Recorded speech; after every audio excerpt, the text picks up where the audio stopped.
New 72 Radio, the voice, views, and visions of the collective.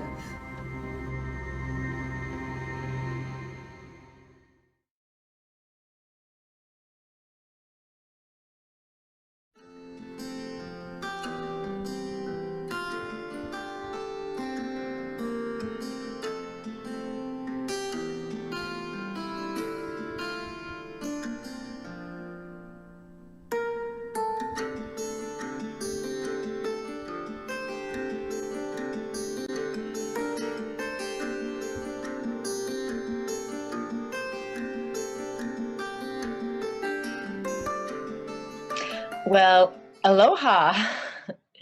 This is a very exciting moment for me. Thank you for tuning in. My name is Amira Beth. This is Tales from the Mer World.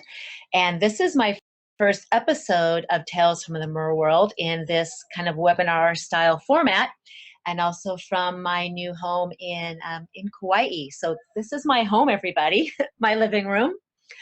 Welcome to the show.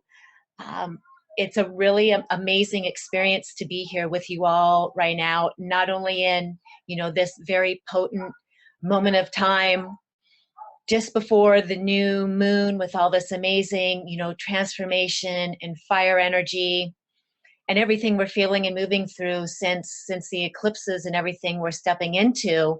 But it's also really amazing to be able to bring you shows from people who I really feel are affecting the collective consciousness in very profound ways and in very deep and exceptional style, helping us to create this new golden age, new earth paradigm, one person at a time, and as a collective also. And before I introduce today's guest, who I know you're all very excited to hear from, I want to let you know a little bit about me.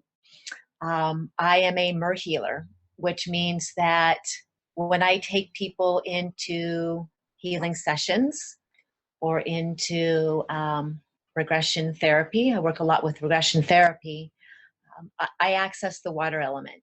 And I access the information that I remember as an Atlantean high priestess and as a mer queen.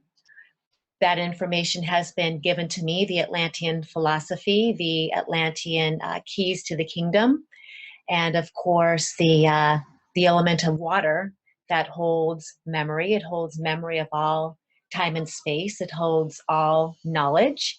And I bring forward all of this to help folks step into their sovereignty and their true power and to their true purpose through a variety of different ways. You can find my information at amirabeth.com. I also bring groups of people to the island of Kauai, the beautiful island of Kauai, for healing. I have a couple of retreats coming up. I have a temple training coming up at the end of May, called the 12 Chakra Activation Temple Training, The Sacred Touch of Atlantis. If you're curious about that, you can go to merjourneys.com. Still have a few openings for this training. And then on September, I will hold a retreat called the Water Lovers. So there's that. And then there is this monthly radio show that I will be hosting with some of the people that you may know and love best in our healing community, who have a pretty big presence on Facebook, which is the means that I seem to travel through, the most profoundly. So welcome all of my Facebook family and anybody else who has found me and joined in on this program. And before I begin, I would also like to give a shout out to my producer, Kelly Lair of New 72 Radio, New 72 Media. If you are a healer, or even if you're not a healer, if you are someone who has a message to get out to the world, if you want to up your game, up everything about what your business and your career and your passion and your message is in the world, I highly recommend that you talk to Kelly at New 72 Media and see how she might be able to promote your business for you. So having said that, my guest today is a wonderful woman by the name of Susan Grace. And Susan is an empath and intuitive. She's a mystic astrologer dedicated to the collective, called to usher in the end of suffering. She has read hundreds of charts for people from all walks of life, all over the world. She has the ability to channel messages from higher realms and unlock the truth of who you really are. And many of you out there have had readings with Susan, and you know just how amazing she is, and just how much her words and her message have changed your life. And excuse me for just a second while I figure out how to get to Susan. Yeah, Megan says best thing she's ever had. And Kelly, if you're listening, I'm trying to. Oh, okay, there she is. So I'm gonna finish my big introduction of you. I appreciate Susan so much. I've had astrology readings in the past with some very good people, some very good readings. When I had my first and my second reading with Susan, what really struck me about her, what really awed me, was really her ability to read a chart from a mystical level or from a mystical standpoint. So, we all see our astrology chart, and if you're not super familiar with astrology, there's all these lines and all these symbols, and it kind of looks crazy, and it kind of looks like a hot mess. And and what do I do with this? What was so helpful to me about my reading with Susan is that I got to learn a little bit more about my chart and what meant what. But what was really most important to me was not that symbol and where it was. It was, what does that do for me? What does that mean to my life? And I have to tell you, the message that came through her, not only, from the scientific part of the astrology, but from the mystical part about, my mission, my purpose, and the things that were coming forward to support me on my mission in Kauai, really blew me away. She has predicted or told me many things that have completely and surprisingly very accurately come to pass, that have kind of blown me away. And it's really just anchored me deeper into my path and my belief in myself. And all these things, we have all these things that we think we can do. We think we have all these powers, and, we do. And the astrology will tell you why you have it, and what your gifts and what your strengths are, and what your challenges are, and like how to navigate through all that. So having said all that, Susan has also become one of my very dearest friends. I just love her a whole lot, and what she's bringing forward to the collective through her very unique way. Astrology moves through her poetry, through her voice, and through her ability to channel the mystical side of astrology is something that you would really just need to have a session with her to know exactly what I'm talking about. But having said that, welcome to the show. Hi, Amira. I always love being with you, but this is so exciting. Thank you for having me here. I'm really excited about tonight. Yeah. And the chat room's going to be open, guys. We're going to talk for a little bit, and then I'm going to go to the chat room. And if you have your hand raised, I think is how it works, then we'll talk about your question. And you can ask me, you can ask Susan, anything that feels good to you today. This is a format for all of us to share and all of us to learn from one another. And so, if you've got something you want to ask Susan about, we're going to talk a lot today about relationships. That's kind of the topic for this conversation, right? Yes. We just went through a pretty profound eclipse scenario that sort of rocked everybody's worlds, that brought a lot of new relationships into our lives, and also, exited a lot of relationships. And now we're all feeling kind of this, coming through this in between and moving into this new energy and paradigm of the roles we will play in relationships, and the roles which our relationships will be playing in our lives. So having said that, Susan, just go ahead and speak to that in whatever way feels good to you. Well, you and I have talked about this before, and I talked about it in the webinar that I did a couple weeks ago, but the eclipses really showed us how we've been operating from a place of woundedness for a long time, that replaying our wounds over and over and over again is the way that our ego has kept us in suffering for a long time. And that to operate outside of that woundedness, we have to operate from a place of healing or having already been healed. Mm-hmm. And if we do that, it was a very difficult thing to work through for the ego to face the fact that it's been fighting the wrong fight for a long time, Mm-hmm. Mm-hmm. a very long time. And the ego now has to stand down, and that we're being pushed into a new ego, and the old ego wants to fight. The old ego thinks you're trying to kill me, and nobody's trying to kill anybody. Nobody's going to die. But to step into a new ego, an old way of operating is having to fall away. And that is very jarring and it's like a jolt. And we're in it now. We're in it with the new moon in Aries that's coming up tomorrow. That there's forces that are very big that are coming in to shock you into the truth of how your ego and you should be operating from a place of being healed. And really, it's about letting go of our chirons, letting go of the suffering. It's about letting go of that old story of look what happened to me, look what happened to me, look what happened to me. Mm-hmm. To get out from underneath that, unlocking our chirons is the gateway to the beloved. Ooh, that's a big statement. So I'm just going to pause you right there and Okay. ask you to expand on that. Because when you say something like gateway to the beloved, like that really rings my bell.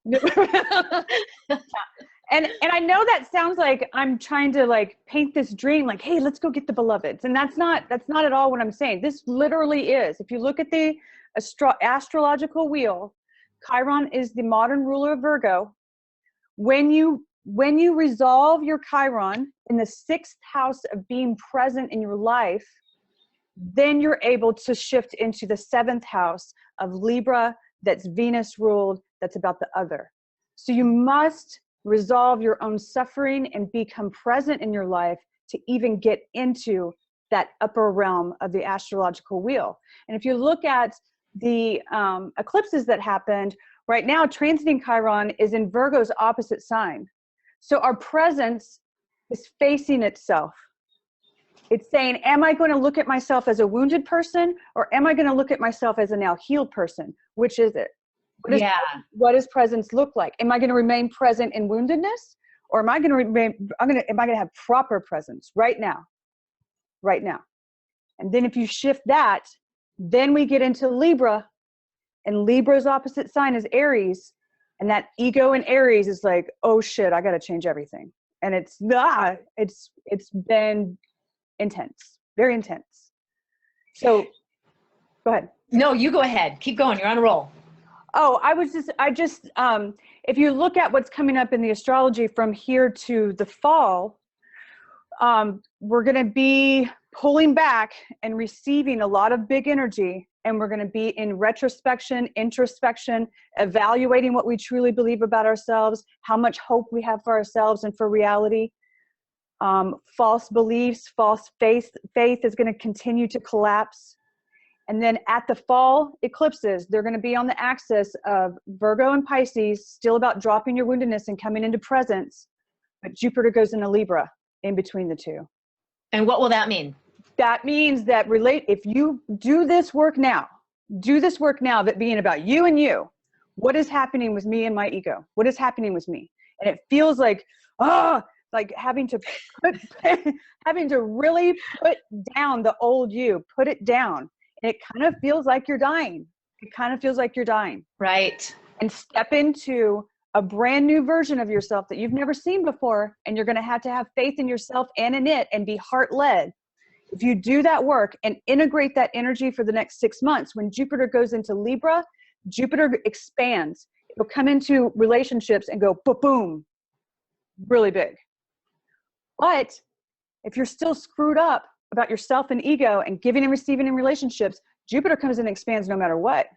So right. If you get to that point and you haven't done this work, it's going to be very apparent where giving and receiving in relationships is not at all about the beloved for you.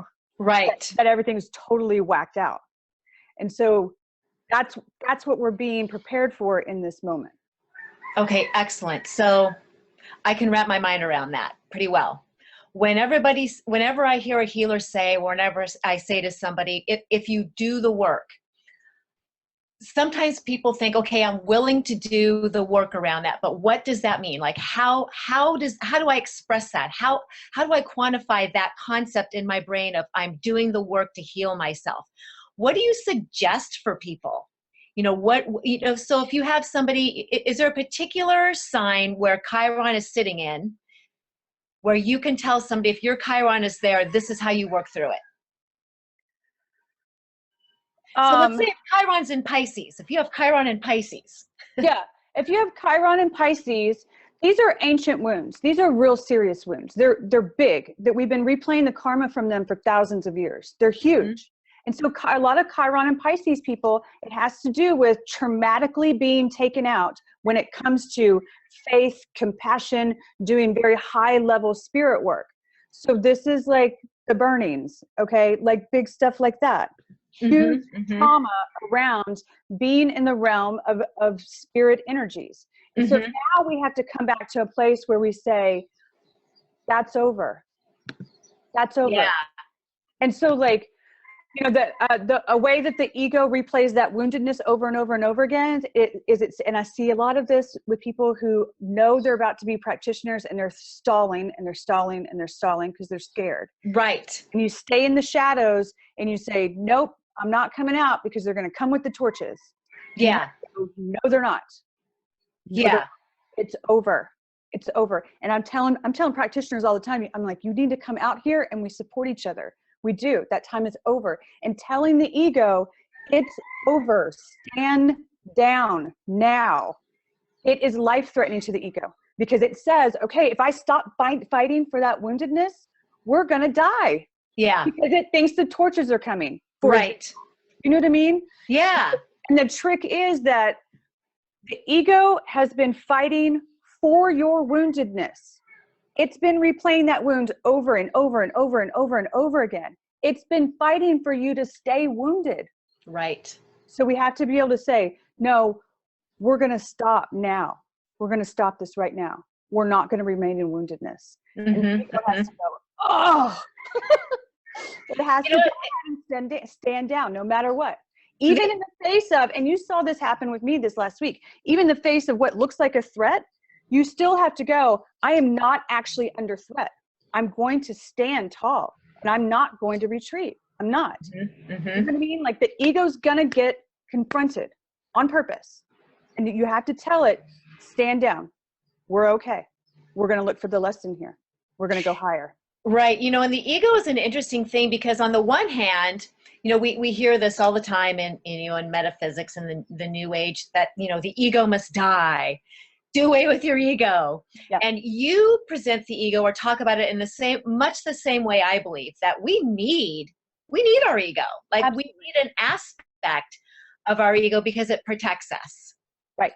I mean, it does get us to move out of the front of a moving bus if it's coming at us, right? Right. And it'll go after what you want too. Yeah. Yeah. So it's kind of the balance between like allowing the ego to have its place and just do its job to help us, but not to keep us stuck or locked into, a fear or a belief, because we believe if we step out or beyond that, we're going to get crushed. Right. It's giving a reassignment to the ego. It's not taking the ego out. It's not saying you're bad, go away. Nothing like that. Yeah. It's a difference in strategy. It's saying we're going to lead from soul, from spirit, from heart. The ego's no longer going to set the agenda. So whatever speaks to soul and heart, the ego's job is to go after it and protect and push up. So like if you're under threat and it's not rational that you're actually under real threat, it just looks big and scary. Yeah. You tell the ego, stand down. We're looking for the lesson here. And the lesson here is that, I need to innovate and go higher with myself. And you tell the ego, now come up with the plan right now. And the ego's like, you got it. You see what I'm saying? Like give the ego the job of exalting what speaks to your heart and your soul. Yeah. It comes second, not first. If it's first, it's going to set the agenda of playing old rules. Right. Under old rules.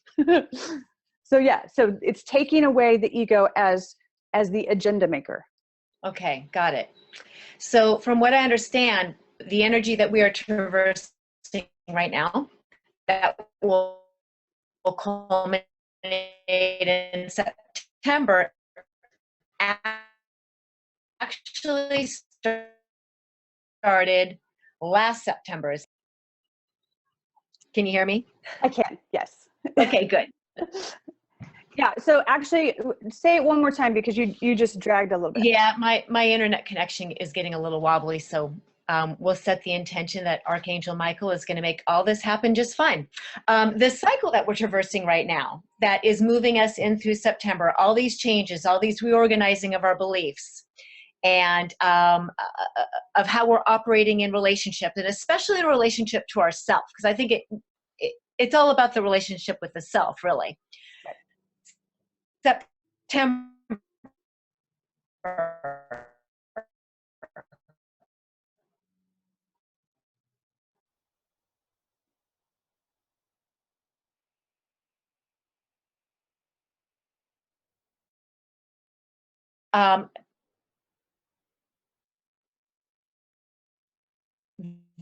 This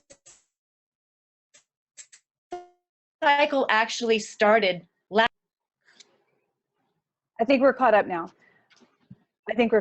Yeah, okay, I think we're caught up now.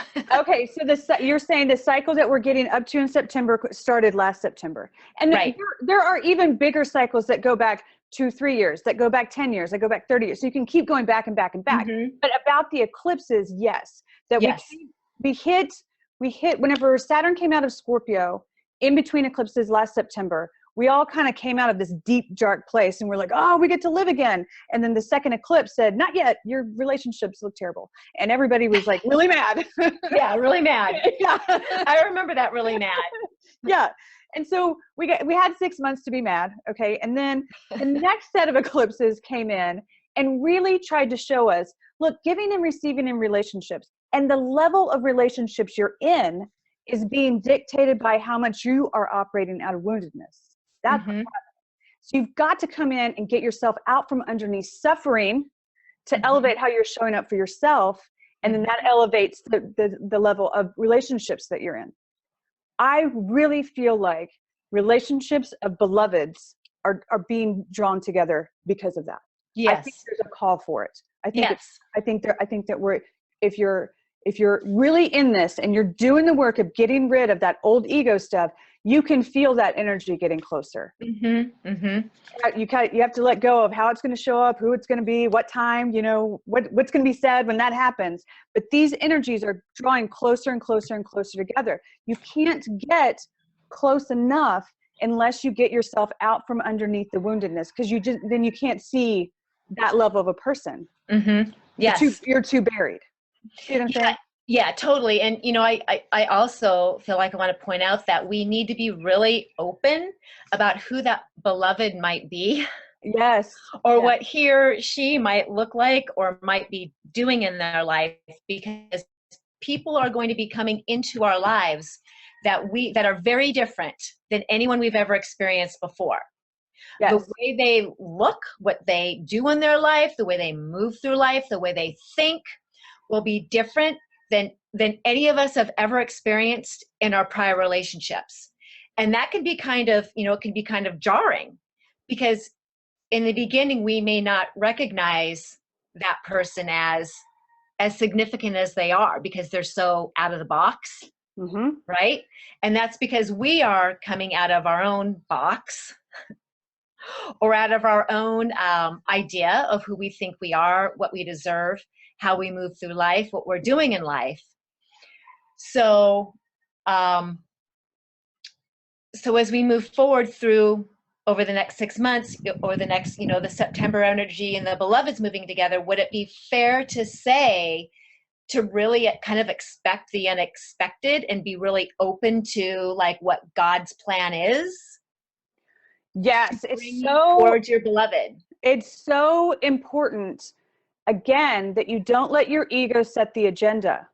What you're trying to do is to open up so much that you are one with the greater force of life, Yes. that you're way open to it and it gets drawn in. Right. Don't think that you're going to go like, I know that this person's going to be at Walmart at 7:00 on a Saturday. No. Or this person's going to look like this, this, and this, and he's going to do this, this, and this, right? Yes. I mean, just think about, there's a lot of people who are going through a jarring experience right now, coming to terms with the truth of who they are, not the old story of who they thought they were. It's a jarring experience. And so it's just like that. You're not recognizing yourself right now. You can barely see yourself. It's so unusual. You're becoming someone that you've never seen before. And it's unnerving. It's unnerving. And it's just like that. It's not going to be like everybody else you've been with before. Everybody else you've been with before is a pattern. It's a pattern on purpose. We have a pattern because of woundedness. Right. It's not in a pattern. It's not. You know, or maybe if it's a similar pattern, we move through it in a different way. It has a different outcome, or it has a different energy. Absolutely. Totally different. Totally different. Yeah. You know, and I know from moving through my own experience of being here for 3 months now, you know, the growth that I have walked through and walk into, you know, over the last 3 months, like it's like you said, I barely recognize myself anymore. You know, I literally look in the mirror and I look like a different person. I feel like a different person, like completely from the inside out. So I can feel all that energy transforming through me. You know, and the more I just receive it and sit with it and allow the divine to move me through it without my ego stepping in and saying it has to look at it like this or that, it has to be like this or that, or what the fuck is going on? Mm-hmm. You know, yeah, like the more epic and amazing the transformation has been. Yeah, and I'm feeling that too. I find myself looking around where it's starting to unfold for me, the new person that I'm becoming. And every once in a while I stop and I'm like, are you shitting me? No. Like, really? Like, there's no way. But there is a way. You have to stay really open and surrender and give into it. Because let's face it, what we think of as free will is our ego talking almost all the time. Almost all the time. When you let go and say, I have no idea, but clearly I don't know what I've been doing so far. And so I'm willing to let something higher than me take the wheel now, no problem. Right. And, you know, you and I've had the conversations about free will versus divine will. Yep. And that many of us really anymore, we're not being allowed free will. Yeah. I mean, once it's divine will, or it's free will aligned with divine will. Right. Your ego still has to come up with the plan. Your ego still has to pay the bills. Your ego still has to get the lighting system. You know what I mean? Like, your ego still has to have excellence and do the work and get in it and be present. But at the same time, it's not up to you. It's if you want to align with things that are higher, it's no longer up to you. It's being drawn in. It's being sent your way. You're being guided. It's not up to you anymore. It's something way bigger. You start to melt into the force of life. Yeah. It's not about you as an individual anymore. I mean, you and I talked about this too. Like, it gets to where the work that you're doing takes on a life of its own. You're like, right. I can't believe I'm doing this. Yeah. Okay. And it's a different way. I think it is a way of approaching life that is more in integrity. I think to go against the energies of the greater force of life takes a lot of lying to ourselves from our ego to say, oh, it's probably fine, or this is good enough, or I'll just stay small, or perhaps we should hide, or I'd rather have a Corvette. You know what I mean? Like, all that stuff that our ego says, it's not an integrity of who we really are at the core. And if you let all those stories go, some things that you never would have imagined open up. Never would have imagined. And you want that. You always want that. You want for life to go, listen, I know where you're going. If you'll relax, I'll bring it in. And you know what I mean? Like, the forces above us are constantly looking at us going, oh, for real? Oh my God. Face palm. Yeah. And so we just have to get out of our own way. Yeah, that was beautiful. Thank you. You speak and you summarize and articulate just brilliantly. And I would like to open up the chat room to anybody who might have a question for Susan. So if you do and you're in my chat room, then you've got a little hand that you can raise next to your name. And it's always real helpful to shows that somebody asked some questions. It makes it a lot more fun. So please, by all means, let us know what's on your mind. So we can bring, oh, here's somebody. Let's see who we've got. Megan's here tonight. Megan Head. Megan is here tonight, yeah. Oh, hand raising is in the upper left-hand corner. Okay, thanks for that. And actually Megan wanted to know about Chiron in Gemini. So maybe you can speak to a little bit about that from her. Yeah, Megan's had a reading with me before, and there are other things in her chart, because she was saying in her question that fear of torches thing that I brought up earlier, that she right. got that. Megan, there's other reasons in your chart that you've got that, but let me speak to Chiron in Gemini in general. Chiron in Gemini, Gemini is about the mind. It's about thoughts. It's about the way that we process information and details. It's also the way that we communicate with each other, but on a grand scale, it's about the mind. And Chiron and Gemini people, usually when you get into their chart, something has happened about their mind. Something serious. This is where we have done experiments on each other as humans. This is where, Amira, you do a lot of work with Atlantean stuff, but we used to, at one point, we were trying to extrapolate the intelligence out of people's minds. Mm-hmm. That was traumatic. There's been a lot, and I think that trauma, I think, is what's been echoing over time, where we've been institutionalizing people, the lobotomies that went on, calling people crazy, like killing people because they were seeing things like that. So anything that has to do with the mind, where it was traumatic, they were treated traumatically for their intelligence. That's what Chiron and Gemini is. And now it's a matter of, I think that a lot of Chiron and Gemini people still feel like, I'm not sure who I can talk to, because if they find out what's going on with my mind, they're going to take me away. Yeah. At the least. And so I think it's important that we do have discernment in who we trust, especially since the trauma about the mind is still going on in present time. We still medicate people over what's happening with the mind. Right. We still call people crazy. We still lock people away. And so you have to still use discernment, but it's important that you find allies with people like us, where you could tell, you could tell us all the crazy stuff in your mind and we'd be like, yep, totally normal. Feel that too. You know what I mean? There are people out there that all minds are starting to open up more and more and more. And there are people that you can talk to where you don't have to stay completely in the shadows. Yeah. Yeah. So you guys, if you're having trouble finding the chat, down at the bottom of your screen, if you move your cursor, you should have some icons pop up, or you can go to the Q&A and post a question in the Q&A and I'll ask it for you. I'll ask it for you live.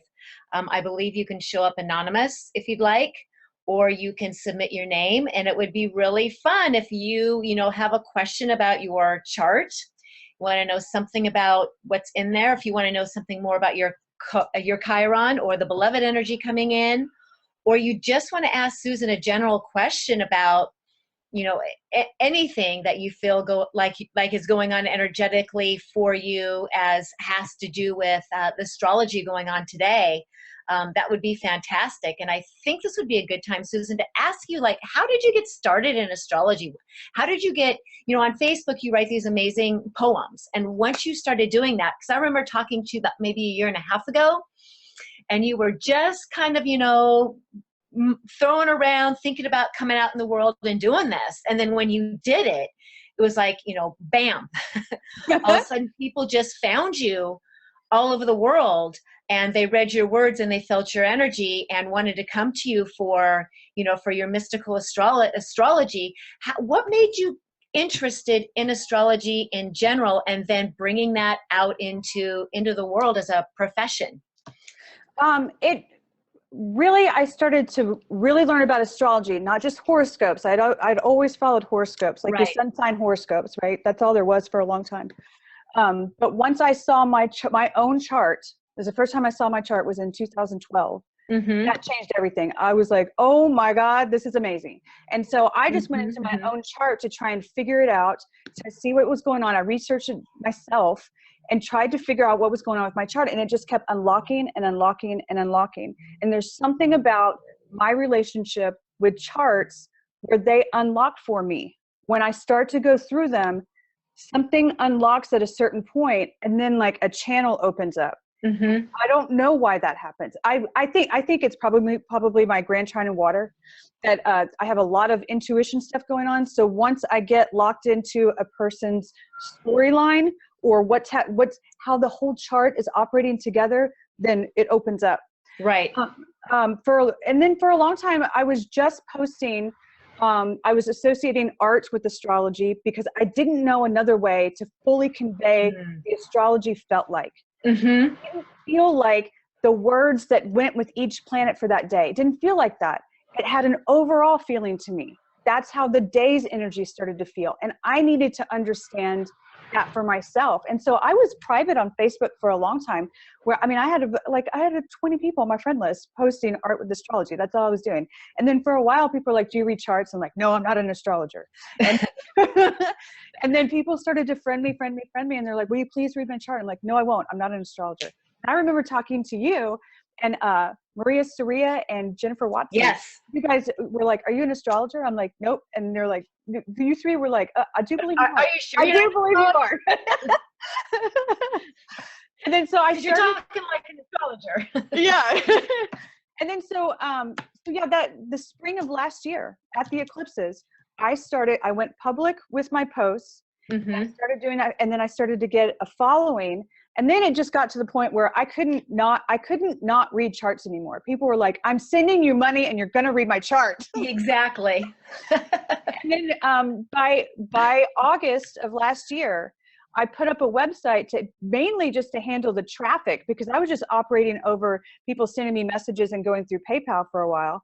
And it just got to be too much. So I opened up the website in August, and this thing is just taking on a life of its own. I never expected to be doing this. Never. The only reason why I write words to go with the astrology is because people were like, could you please add words? I mean, I need help here. I'm like, sure, I'll add words. And it just comes out. Every day when I sit down, I don't know why it comes out in verse. I don't know what it's going to be until it comes out. I even look back and think, oh, that's some good shit. And I don't know where it came from. Yeah. It's something bigger than me. Yeah. Yeah. So I'm going to take one more question about Chiron. I have somebody, Heather, who'd like to know about Chiron and Aries. Okay. So Chiron and Aries is about your power being taken down. Power being taken down as in it was too much of a threat, so they took you down, or that when your power came fully online, when they took you down, they took everybody else down too. So your power feels like destruction. When I come full online with my power, everybody gets wiped out like that. And you're like, oh, I'm too much. And you got to keep yourself small. And so Chiron in Aries people usually have a pattern set up in their life where people are telling them, stay small. And it's their challenge to say, no, I'm not small. That's not who I am. I have a lot of power. And to be able to stand up and say, my power does not equal destruction.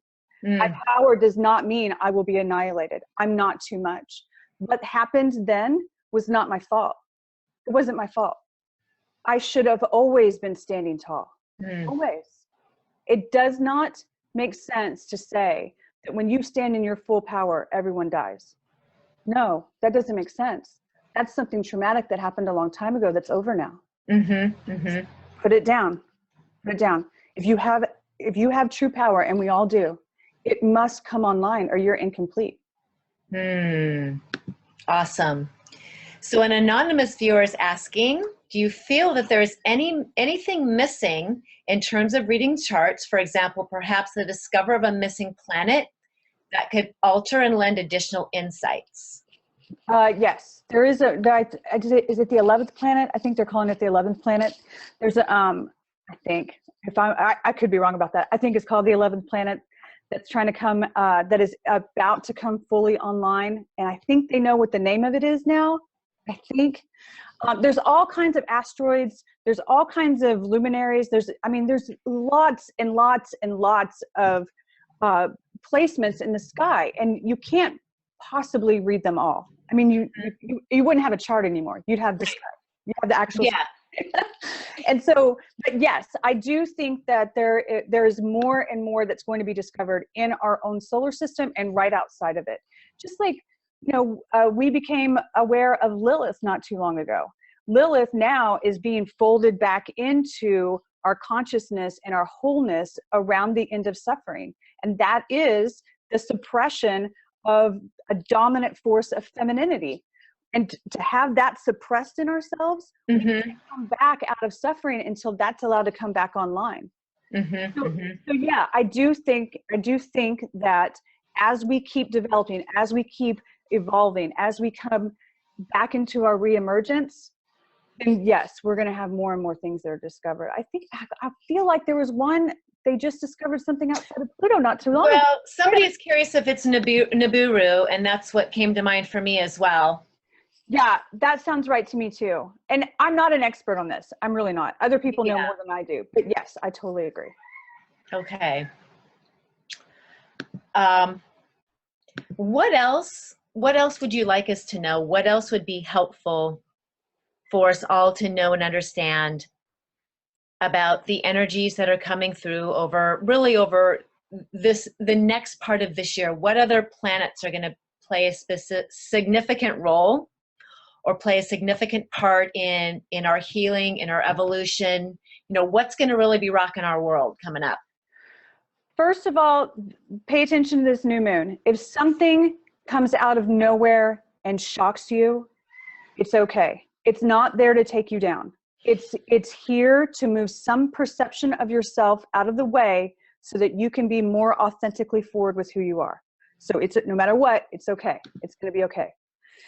Secondly, Saturn and Sagittarius square Neptune and Pisces. We saw this in the winter. That's where anything that's a false belief or anything that looks like an illusion around faith is no longer supported, and it collapsed. And in the winter, there was this feeling of, holy shit, I don't know what I believe anymore. There's nothing left. Like if everything was false and it all collapsed, you're left with nothing. So that was an unnerving feeling in the winter. It's going to happen again in June and again in September. Okay. We have 2 more times. I think that contributes to this new ego trying to come online. Like if you're trying to prop yourself up with expectations or beliefs or faiths that don't actually belong to you, you're keeping an old story in place. And so those are 2 more times of collapse that are coming up. Let the collapse happen. It's okay. You can let that happen. Mars is going to go retrograde, I think April 17th. I think it's April 17th. Mars is in Sagittarius now. It's going to go retrograde through Sagittarius and hit Scorpio again. In Scorpio, it is going to be kind of an introspection of what do you want and why do you want it? But it's over the same last part of where Saturn was in Scorpio. And so it's going to be, when Mars just came through Scorpio, it was saying all that work that we've done about boundaries, it's enforcing it. Like, no, I mean it. This is the boundary. You shall not cross this. This is not a suggestion. Okay, interesting. When you go retrograde through there, you start going, oh shit, what if I don't keep that boundary up? It's all going to come back and it's going to be horrible. No, it's not. No, it's not. Let it retrograde and just know that you still have your own power. You're just evaluating how lines should be drawn. You're going to go forward again, and you'll be drawing lines again and coming back through and putting in the final stitches on boundaries. Lather, rinse, repeat. Yes. And if you feel like, what if I fail? What if I'm not able to uphold my boundaries? What if I fall out of integrity? Again, it's that Scorpio energy. It starts to feel like life and death. It's okay. Everything's going to be okay. You might fall down about boundaries. You might. But then you'll stand back up. It's going to be okay. So that's coming up too. And we're going to hit retrogrades in coming up in the next few weeks. We have like 5 planets, right? Yeah, Mercury's going to go retrograde. Pluto's going to go retrograde. Saturn's already retrograde. Jupiter's already retrograde. So all these retrogrades start happening at the same time. So this sudden like really intense fire that's coming up right before this new moon, it's one last push to push you forward into that new ego stuff. And then we go, and then we start receiving and getting messages and learning our lessons and integrating that into our life. So that's coming up. Yeah, there's a lot of integration happening. Yes. Right now. Like yes. just a truckload. Yeah. And integrating so much new. Yeah, and I think it's so, especially since it's about the ego, I think it's important to just keep coming back to presence. You and I have talked about this, Amira, that right now it takes a lot of concentration to go, come back to presence, come back to presence, come back to right here, because you're not alive in the past. Yeah. You are not alive in the future. You are only alive right now. Yes. And there are energies that are way bigger than you, that are wiser than you, that can see further than you. And they're trying to keep you on track and keep you exalted and keep you evolving upward in the most efficient way possible. And so trust that. Trust it. Let yourself be in the hands of something that's bigger than you. Keep us exalted. I love that phrase, because that's really how I'm starting to feel. It's my own personal exaltation. And, you know, we all have PTSD from whatever has happened to us in relationships. Mostly the PTSD is relationship oriented. And, you know, when I feel that wave come back in, and I feel that threat of dread, you know, or oh no, or something, I have to keep reminding myself it's not true anymore. You know, I just remind myself that's not true. Right. You know, it's that old haunting story wanting to come back in. And, you know, really just going to that place of remembering that's not the truth. This is the truth right here. And, you know, a lot of us, we want to really judge ourselves when we start thinking those negative thoughts or those beliefs, or we start allowing our past to really affect us. We get really down on ourselves. You know, we take it as a fault or a flaw. Like, why can't I move past this? You know, why can't I move on? Why do I keep thinking this? And I've had to really work on changing my dialogue around how I expect these thoughts to show, my thoughts around what I expect about these thoughts. And I'm looking at it now when I do have those thoughts come around, like it's a victory. I consider it a victory to notice them, to not judge them, and then be able to clear them out and let them go. And it's happening faster and faster once I changed my perspective of it being something bad or being something, you know, wrong with me, that I couldn't just move on, that I was like staying tethered to these thoughts. Instead, now I look at it's a victory when they come through and I notice them and I can release them. And I'm healing my reality moment by moment and day by day by the perspective and the lens through which I view the observation of my own personal thoughts. They're not my demons anymore. Exactly. And the more that we have the ego take a secondary spot in our lives and be spirit and heart led, the more we lift up out of duality at all. Right. So it's our ego that decides something's good or bad or light or dark or right or wrong, or this should have happened, this shouldn't have happened, or whatever. Life just is. Life just is. It's an experience. And so even the traumatic things that have happened to us, we need to come back into our wholeness and know that nothing should be turned away from. The things that have happened to us is part of our sacredness. Yeah. To learn to embrace it and thank it and say, thank you for showing me compassion for my own strength, showing me how to heal myself, showing me what this now feels like to rise up out. The descent shows you the rise. Right. Yeah. It's so important to not put anything about ourselves or the experience we have in life into the shadows. It doesn't need to be in the shadows. There is no value judgment. Everything just is. And so when things happen, let them happen. Let life happen. It's okay. And no matter what happens, you're fine. You're good. You're experiencing yourself as life. You want this. You don't want to live in some story that you write down on pen and paper. That's boring as fuck. I mean, like, Mhm. the greater force of life has something to show you, and you want to see it. Mhm. Let go of it. Let go of everything, and put no judgment on anything. No judgment at all. It's all good. It's all to your benefit. All of it. Yeah, there are many, many gifts of walking through the underworld. Yes. And there are many, many gifts in becoming very familiar with our shadow self and those deep, dark places that, those deep, dark places that we feel are inferior to our light places. It's not true. It's not No. truth. Our darkness is a gift. And when you look at other people in their journey, and you look at them and you think, oh, that poor person, or they're not doing the work, or they're so lost, or they're so unconscious. Whoa, whoa, whoa. Back up. First of all, you're judging a child of God. Back off. Mhm. And secondly, any descent is the hero's journey. Mhm. That person on the floor is in the hero's journey, going all the way down to come all the way back up. Mhm. They Mhm. should be treated as royalty, just like everyone else. No Mhm. judgment. That's wrong. Listen to me. I'm even judging it. That's wrong. Right.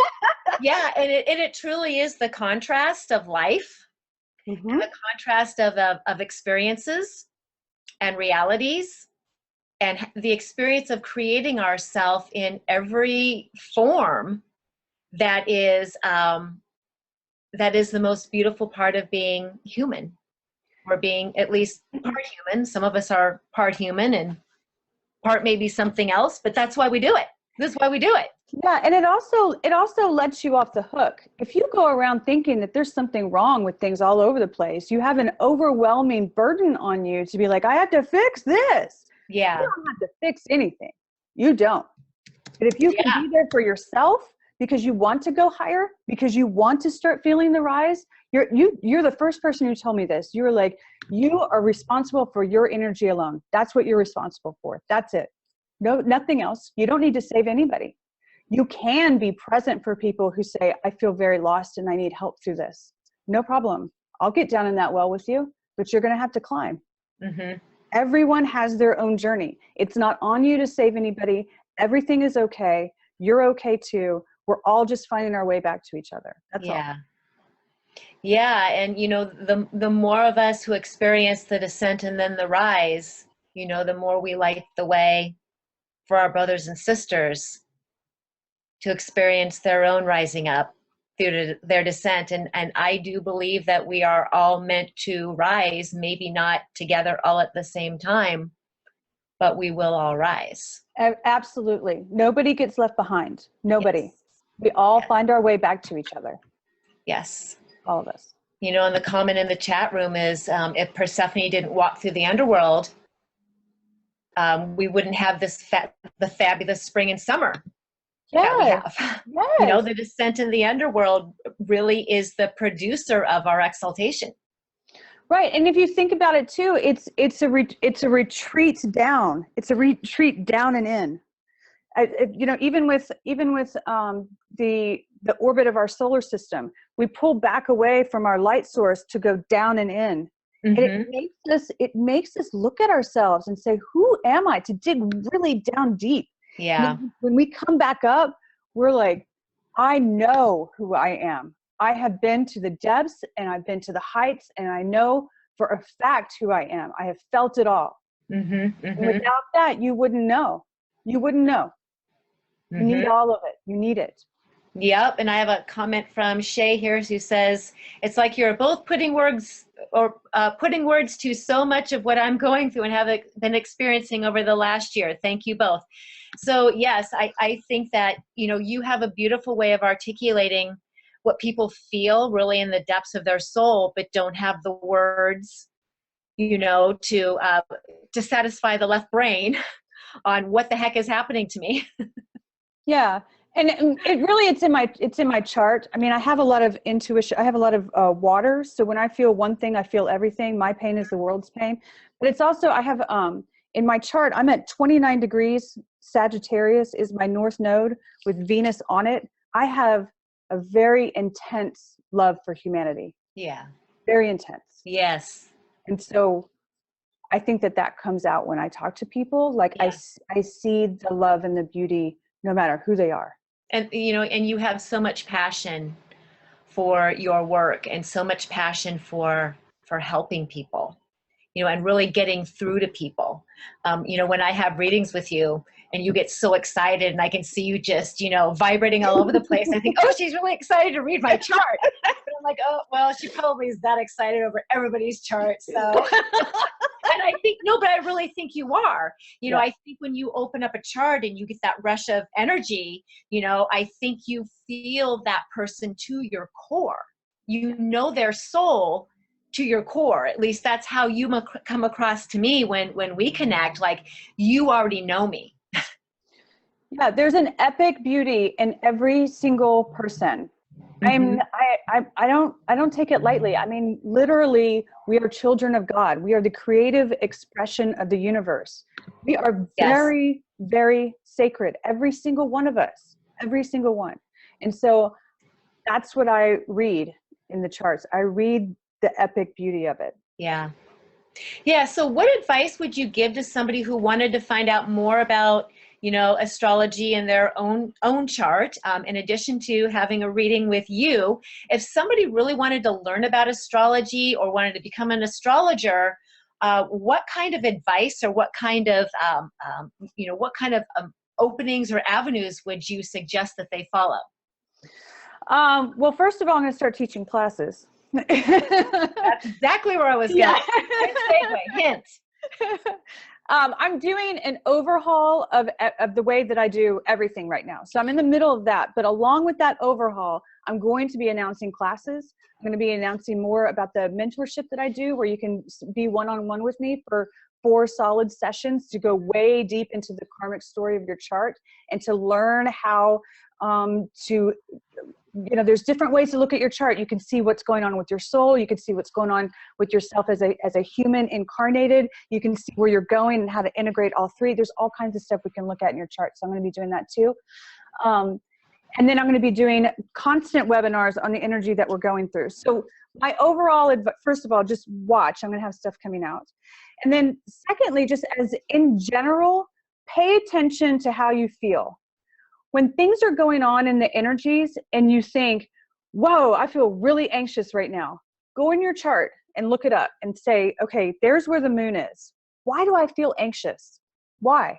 And then start looking up different aspects. And you'll see, the more you pay attention to the energies as we go through them, as your own person in your own chart, the more you'll be like, I know exactly what Aries feels like. I feel like I want to fight. You know what I mean? Like, you won't need to look up definitions so much, the more that you feel it out as you go along.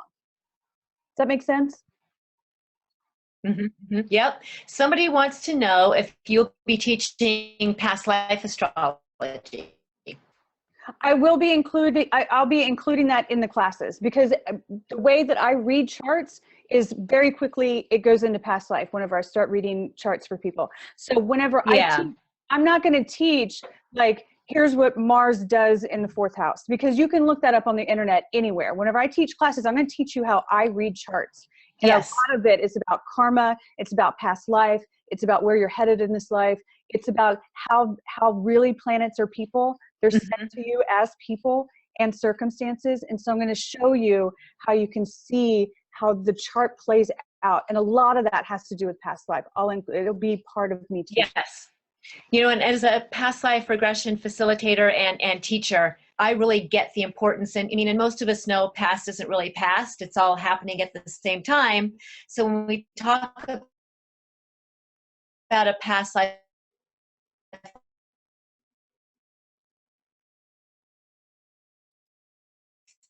and that's why we feel it so. Am I back? You froze a second. I think we're almost back. Am I back online? Yeah, you're back now. Yeah, I think we're almost back too. Okay, so it's a simultaneous life. So this is why we feel the imprint of it so strongly, because it's happening at the same time. So we're not really going back into the past. Yes, the past, there is no past. We're going into something that's affecting us from another lifetime at the same time as this existence here. And so this is why that form of astrology can be so helpful, because you find out what other aspects of your being are doing that are affecting this line of time. Right. And you want to hear something else that'll trip you out? Mm-hmm. The way that I see charts is that all those lives that are happening at the same time, all those charts are interacting with each other at the same time. I think you're frozen again. Right. Yeah. Yeah. So Yeah. when you, and I go through this with people whenever you get a reading with me a lot, that whenever you're resolving your Chiron now, like this particular incarnation is in charge of ending the Chiron, you end that suffering for all of your incarnations at the same time. They all get pulled out at the same time.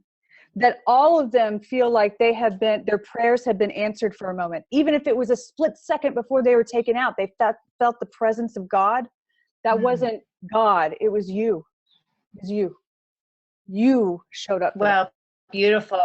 Yeah. So I think it would be fair to say that whether you are an aspiring astrologer, or if you are just curious about getting super familiar with your own chart, going through your classes would be really helpful. You know, that you don't have to like want to be an astrologer, like just get really intimate with your own chart and learn how to read the various layers of your chart, you know, in depth, so that you can answer some of your own questions. Yeah, and really, I mean, you need to know your chart. Yeah. You need to know your chart. The transits that are happening and affecting our own charts, if you really want to accelerate your life very quickly, Yes. learn what the transiting energies are trying to show you. If you can know, Mm-hmm. if you can know that, if you can know how you operate on a soul level and what the energies are trying to do with your soul to elevate you, man, you grow fast, really fast.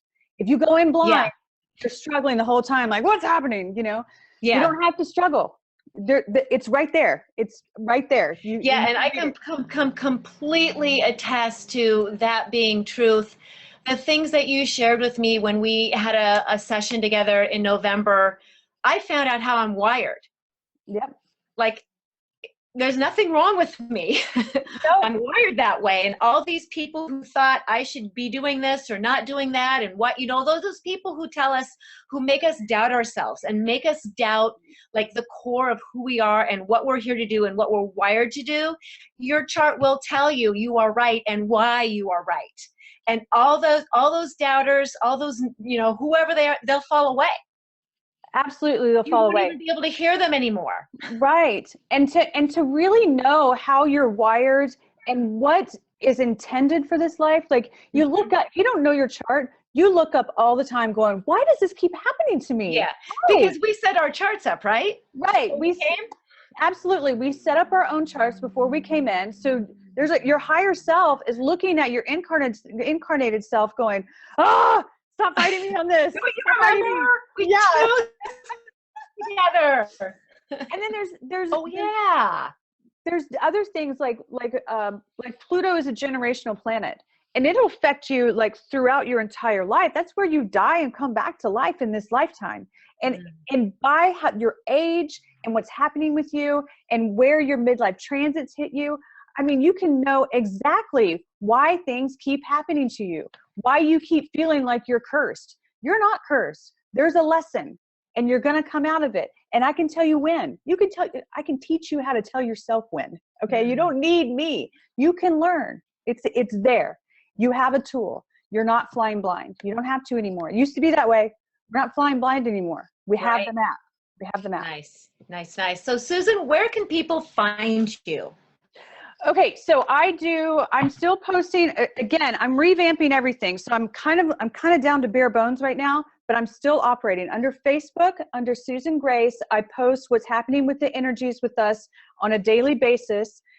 And then on Instagram, I'm going to be back up. It's kind of in hibernation right now. It's Susan Grace Astro on Instagram.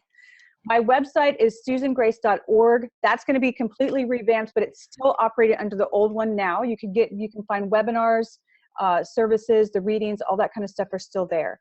It'll still be susangrace.org whenever the new version comes out. So it'll still hold. So okay, awesome. Facebook, Susan Grace, and then susangrace.org. Anything else that you want to impart upon us? Do you feel like we've done good? I think that it's important to know that the age of suffering is over. Yes. It's over. It's over. We're just climbing out of it. That's all. Beautiful, beautiful. Well, thank you so much for being my first guest on Kauai. Very special, very exciting. And I want to let all of you out there know that I will also be hosting an Intro to Sacred Geometry course and learning about Archangel Metatron and Metatron's Cube and how to access sacred geometry via Metatron's Cube. Archangel Metatron is kind of my BFF.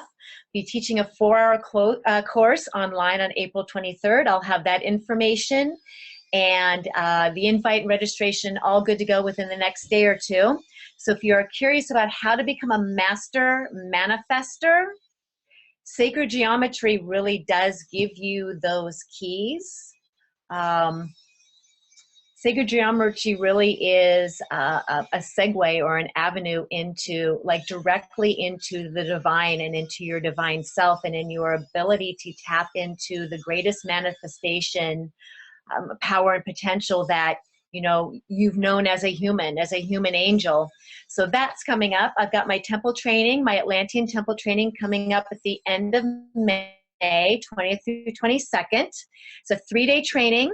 Well, I will teach you about activating your 12 chakra template, clearing your auric field, teach you Atlantean philosophy, and you can use this for yourself. And if you are a healer or a teacher, you can bring this forward to, you know, to your clients and to the people that you serve, and help them to move into their very highest vibration of sovereignty and purpose.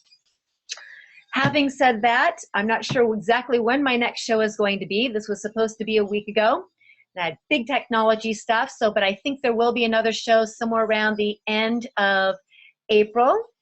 And I'm excited to announce who my next guest is going to be. In the meantime, thank you for joining me. Thank you so much for spending this last hour with Susan and I. I love you all to the bottom of the sea. I appreciate the support that I receive from my community. Sending you oceans of love from the heart of the sea.